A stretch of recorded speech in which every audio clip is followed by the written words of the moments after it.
కర్నూలు జిల్లా పత్తికొండ మండలం జూటూరు దగ్గర కురిసిన భారీ వర్షానికి పంటలు మునిగిపోయాయి. సుమారు 500 ఎకరాలలో 5 అడుగుల మేర పొలాల్లో నీరు ప్రవహించింది. పత్తికొండ మండలం జూటూరుకు చెందిన వడ్డీ మహానంది 8 ఎకరాల్లో పత్తి, మిరప సాగు చేశాడు. కుండపాత వర్షం కురవడంతో వాగులు, వంకలు ఏకమై తన పంట పొలంలో 5 అడుగుల మేర నీరు ఉండడంతో కొట్టుకుపోయింది. నీటి మునకలు ఉన్న తన పంట పొలాన్ని చూసి రైతు కన్నీళ్లు పెట్టుకున్నాడు. ప్రభుత్వం ఆదుకోవాలని చంద్రబాబు, పవన్ కళ్యాణ్, నారా లోకేష్ వెంటనే స్పందించాలని, లేకుంటే ఆత్మహత్య శరణ్యమని రైతు వడ్డే మహానంది ప్రభుత్వాన్ని కోరాడు. అప్పులు కోసి పెట్టినాం సార్, రూపాయి పంట లేదు సార్. మీరు దయచేసి కాపాడండి సార్. లేదంటే మన రైతులు మందు తాగడానికి సిద్ధంగా ఉన్నారు సార్. ఇక్కడ అస్సలకి చెప్పుకోకున్నంత బాధగా ఉంది సార్. 5 లక్షలు పత్తివాడు పెట్టినాం సార్. 5 లక్షలు ఎందుకు అయింది పెట్టుబడి అనుకోవచ్చు సార్. మిరప చేతికి వచ్చింది సార్. 4 రోజులు ఉంటే కాయ తెంపడానికి రెడీగా ఉంది.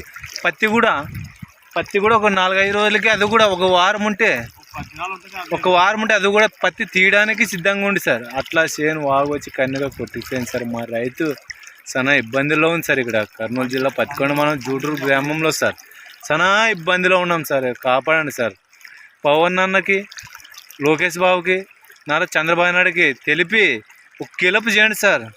చంద్రబాబు నాయుడు సార్, పవన్ అన్న, లోకేష్ బాబు సార్, కాపాడండి సార్. మా కడపల మీద నీళ్ళు కొట్టిపోయింది సార్. మాకు కాపాడండి సార్. అప్పులు కోసి పెట్టుబడి పెట్టినాం సార్. ఇది ఒక్క హెల్ప్ చేయండి సార్, ప్లీజ్ సార్. 5 లక్షలు పెట్టుబడి అయింది సార్. 4 ఎకరాలు పత్తి, 4 ఎకరాలు మెరిపేసినాం సార్. ఇక్కడ అలాగే కంది కూడా ఉంది సార్. కంది కూడా పోయింది. అది మంచి ఎత్తుంది సార్. కంది ముందు పైర్లు వేసినాం సార్. వాగు వచ్చి కన్నీగా నరనాశనం అయిపోయింది సార్. మా బతుకలు చాలా ఇబ్బందిగా ఉంది సార్. మీరు ఇలాగే హెల్ప్ చేయకపోతే మేము ఇక్కడ పురుగుల మందు తాగి సావడానికైనా సిద్ధంగా ఉన్నాం సార్. పవన్ అన్న గారు, లోకేష్ బాబు అన్న గారు, నారా చంద్రబాబు నాయుడు గారు, ఇది ఒక్క హెల్ప్ చేయండి సార్. ఏదో 5 లక్షలు పెట్టుబడి పెట్టినాం సార్.